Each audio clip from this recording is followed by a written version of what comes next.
Hello dear friends. Today we are starting a series of videos how to create an MQL5 EA with signals from the moving average and relative strength index. Our advisor will look for signals from two indicators, MA moving average and RSI relative strength index. The MA indicator is the trend indicator and the RSI indicator is the oscillator. Signals of our indicators. MA indicator signals. If the MA indicator is above the bar, above the high in price, this is a signal to open a buy position. If the MA indicator is below the bar, below the low the price, this is a signal to open a sell position. RSI indicator signals. If the RSI indicator is below that level down a level, usually this level has a value of 30.0, this is a signal to open a buy position. If the RSI indicator is above the level up level, usually this level has a value of 70.0, this is a signal to open at sell position.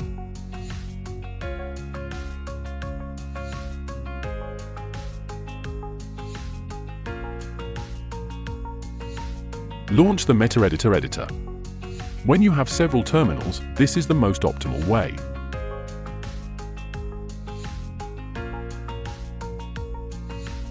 Create a new file. I create it in that Lessons folder.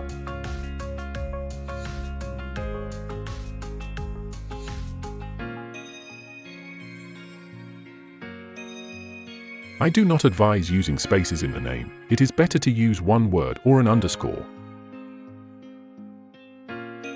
And, as always, do not forget about the fake input or parameter. Skip all options, we don't need them in this project. I don't like the color for the input parameters, so I'll change the settings in the MetaEditor a little.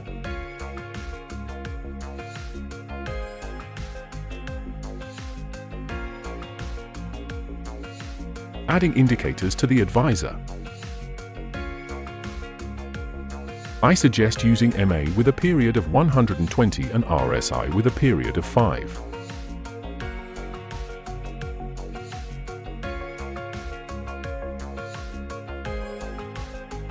Let's add these indicators to the chart and see how our strategy will look.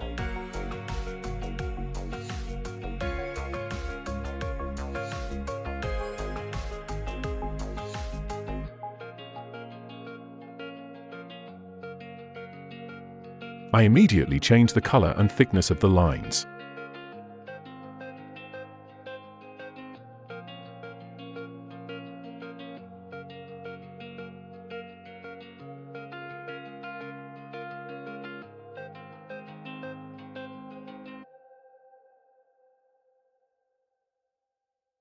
According to this chart, the strategy does not look very attractive. Let's change the symbol. Again, not very.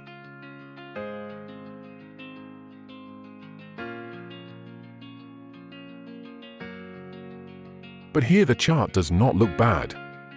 I see that the strategy has potential. I mark potential areas for opening or buy positions. Let's add input parameters for the indicators. Then each parameter can be used in optimization. Always try to format the code nicely from the start. For example, I like to use the groups parameter to visually highlight a group of parameters. To create indicators, we need to declare variables in which the indicator handles will be stored. Do not forget to initialize the variables immediately. This will save you from unexpected errors in the code. Indicators should be created in OnInit. Do not forget to check the results of code execution. In this case, you need to check the correctness of creating the indicator handle. If an error occurs, you need to notify the user, raise the service flag and exit the procedure correctly. I mentioned the service flag, so we need to create it.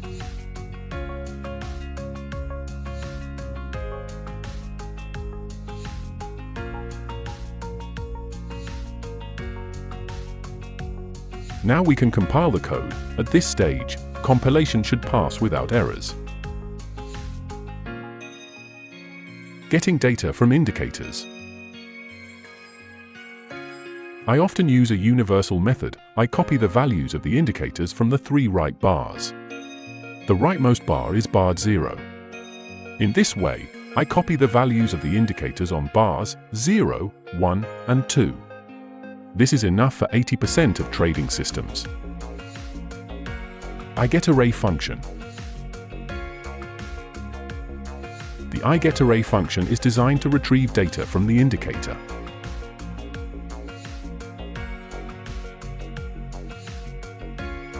Handle, indicator handle. Buffer, indicator buffer number. Start pose, bar number from which to start copying data. Count, number of bars. RBuffer, array to which data is copied. Let's take a closer look at this function. To get information about system functions, you need to put the mouse on the function name and press the F1 key. I'll demonstrate this now.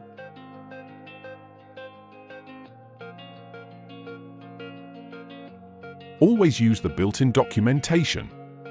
This will make learning easier for you. Visualization of the received data. Visualization will help us see what we copied. First, I will fix the error in the code. I unsuccessfully carried over the code to a new line. Excuse me.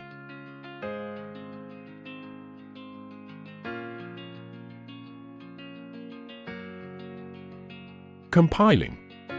Now everything is correct and there are no errors.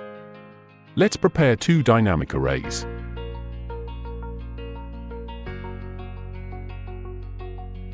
What is this extra bracket?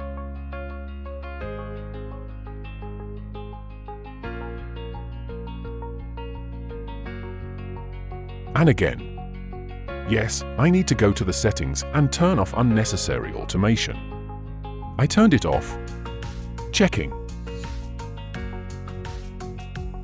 Hooray! Now it's beautiful. Let's declare two variables, start pose, the index from which we start copying.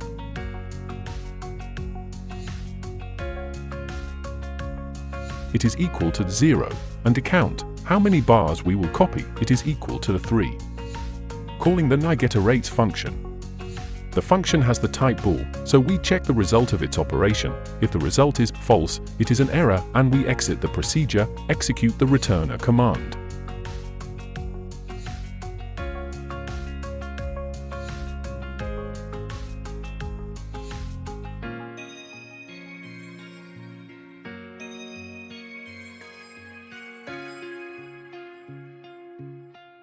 We repeat the call, only now for the RSI indicator.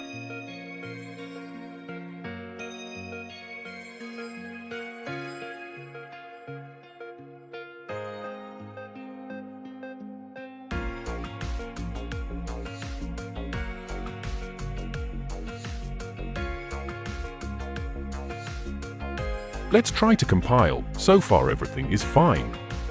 There are no errors. Now we will display the copied data on the screen. This small loop displays the values of the indicators on the screen.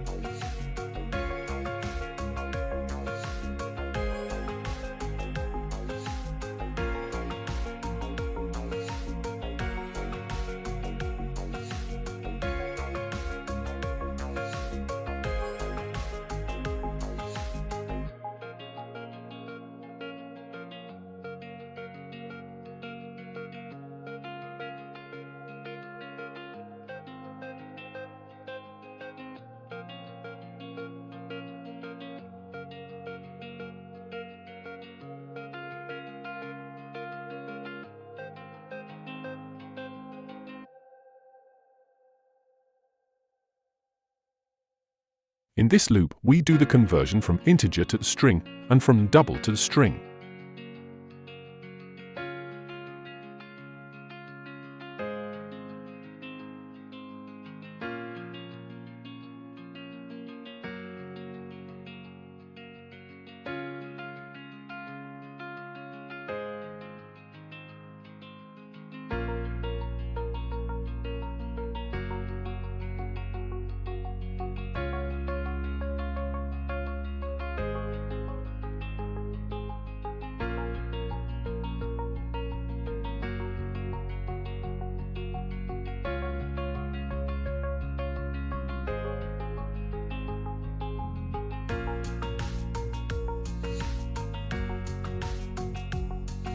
Compiling.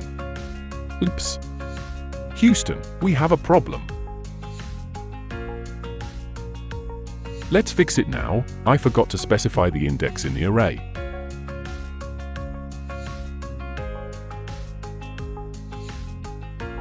Let's compile again. Yes, now there are no errors. Debugging on history data. My favorite way to start is to start from the MetaEditor editor. But first, you need to configure the editor, you need to specify the symbol name, time frame, etc.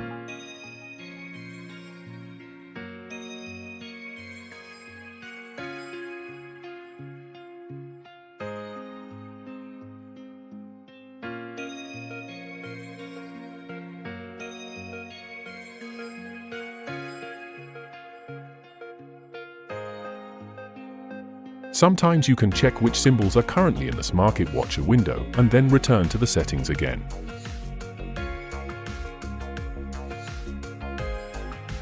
Everything seems to be ready and you can start debugging on history data. The strategy tester has started, but I don't like the color scheme used in the tester. Therefore, we close the tester and configure the color schemes for the tester. Open any chart, clear it of indicators and right-click on the chart and select a properties.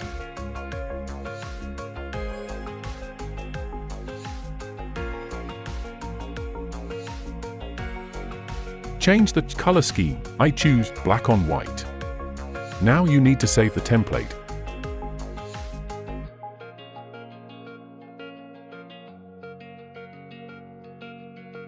The template name must be specified as tester.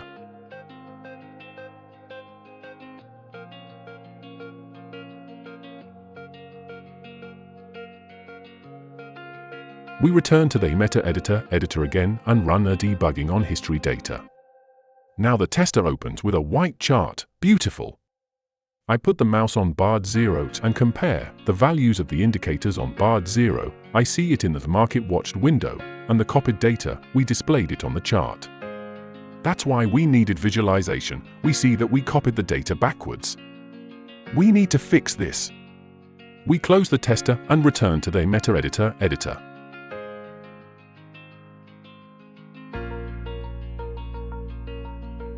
We need to flip our arrays. This is done using array set as series.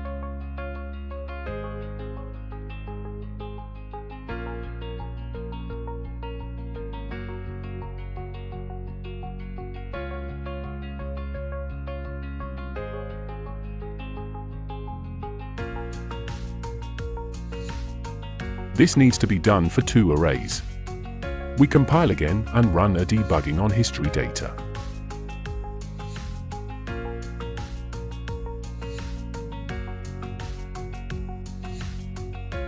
Now everything works correctly. The copied data is in the correct order.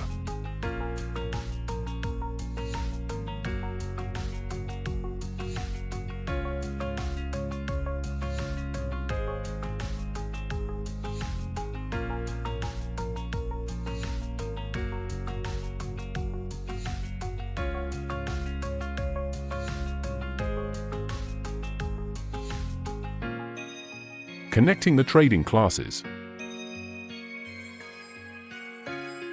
We will need the classes from the standard library. See position info. See trade. See symbol info. We will use see position info to count the number of positions. More precisely, we will check, do we already have an open position? See trades will be used to send a trade order. See symbol info provides us with all the information about our currency pair and also helps to correctly normalize the prices in the trade order. These classes are connected using include, and then we need to create an object for each class.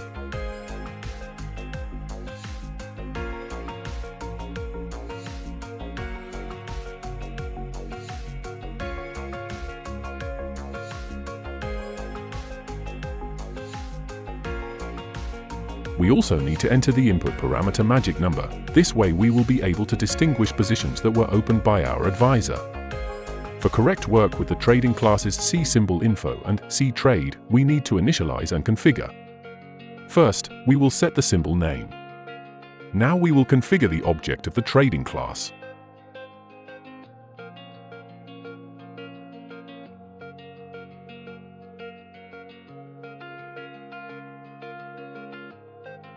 And we will make a replacement in the procedures for creating indicator handles.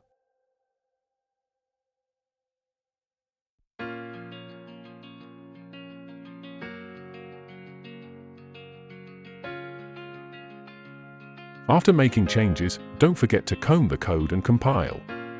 Compilation did not find any errors, so we can move on. Search for a signal only at the moment of the birth of a new bar. We will need the variables lem previous bars.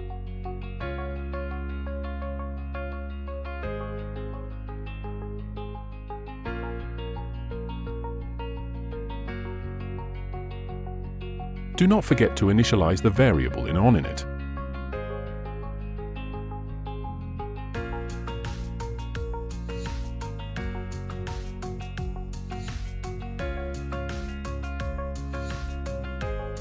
The main work happens in onTick.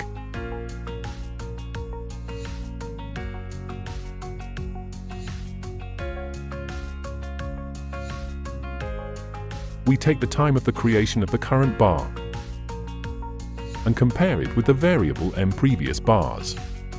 If these two values coincide, it means that we have already been on this bar and therefore we exit. If this is a new bar, then we overwrite the variable lem previous bars and search for a signal.